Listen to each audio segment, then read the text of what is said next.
Today's top trending stories. FIFA World Cup 2014 generates 280 million interactions on Facebook, becoming the most talked about sporting event on the social media site ever. Teenage Pakistani activist Malala joins the Bring Back Our Girls campaign. Silly mitts. What are they and how can I get some? 5 of the fittest people on Instagram that you didn't know about but you really need to. And Terry Richardson's photos of Mariah Carey before Photoshop leaked and the internet goes in. These stories coming up in News Around the Web.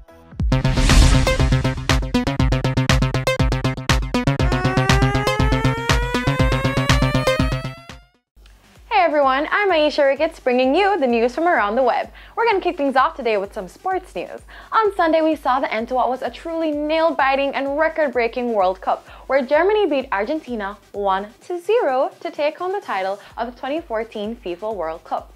You know who else got beaten on Sunday? Super Bowl. What am I talking about?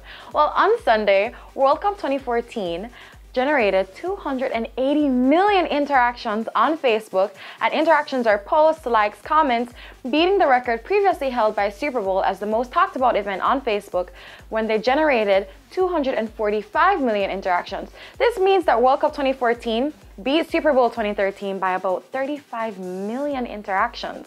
And when I talk about the 280 million, that's from 88 million users, right? So it's not like one person, tons of people were talking about World Cup 2014. Now, according to Nick Gruden, who's Facebook's director of global media partnerships, it is the most conversation around a single event ever recorded in the history of the website. It didn't do too badly on Twitter either. On Twitter, around 32.1 million tweets went out about the game during its telecast.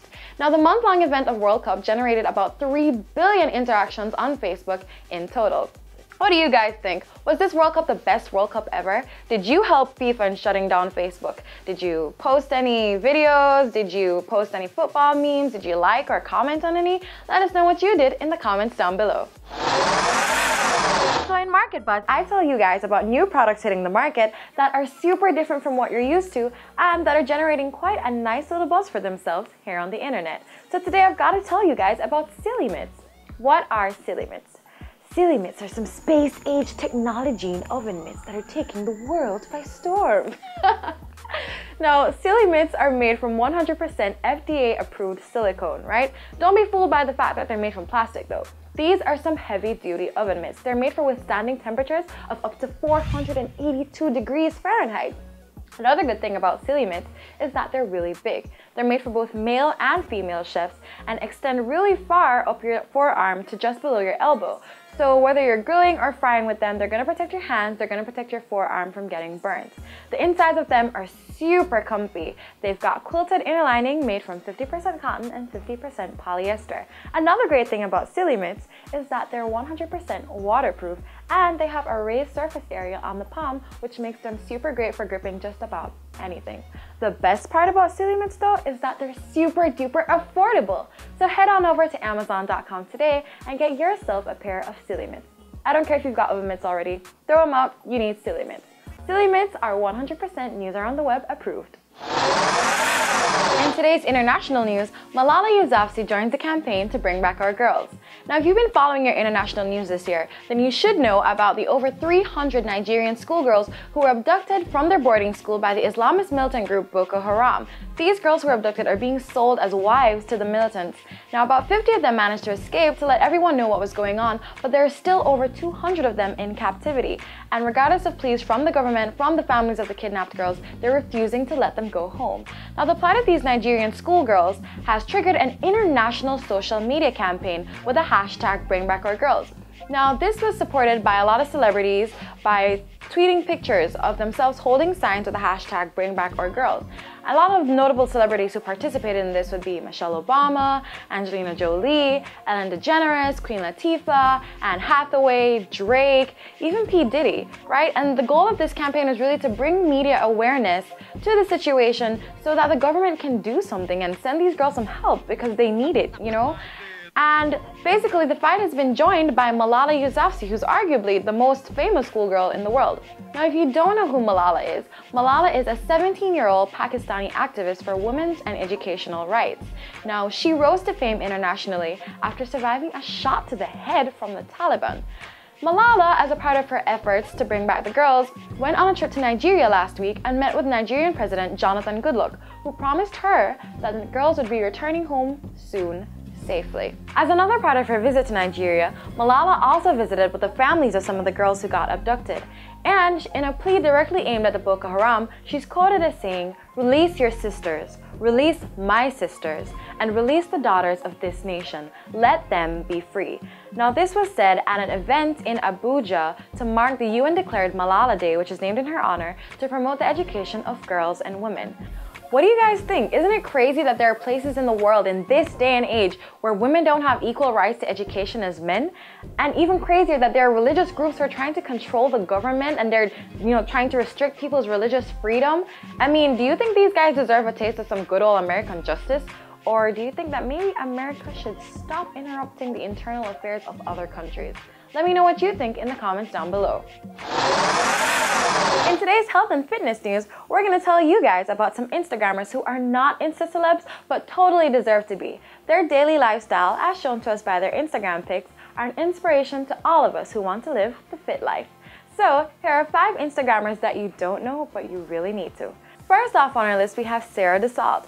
Sarah runs a YouTube channel where she posts videos where she tells you recipes every single day for really great recipes for healthy food. She also posts workout routines that you can follow to burn some calories. She lets you know on her Instagram when she has a new video posted to her YouTube channel. You can follow her on Instagram at SarahFit.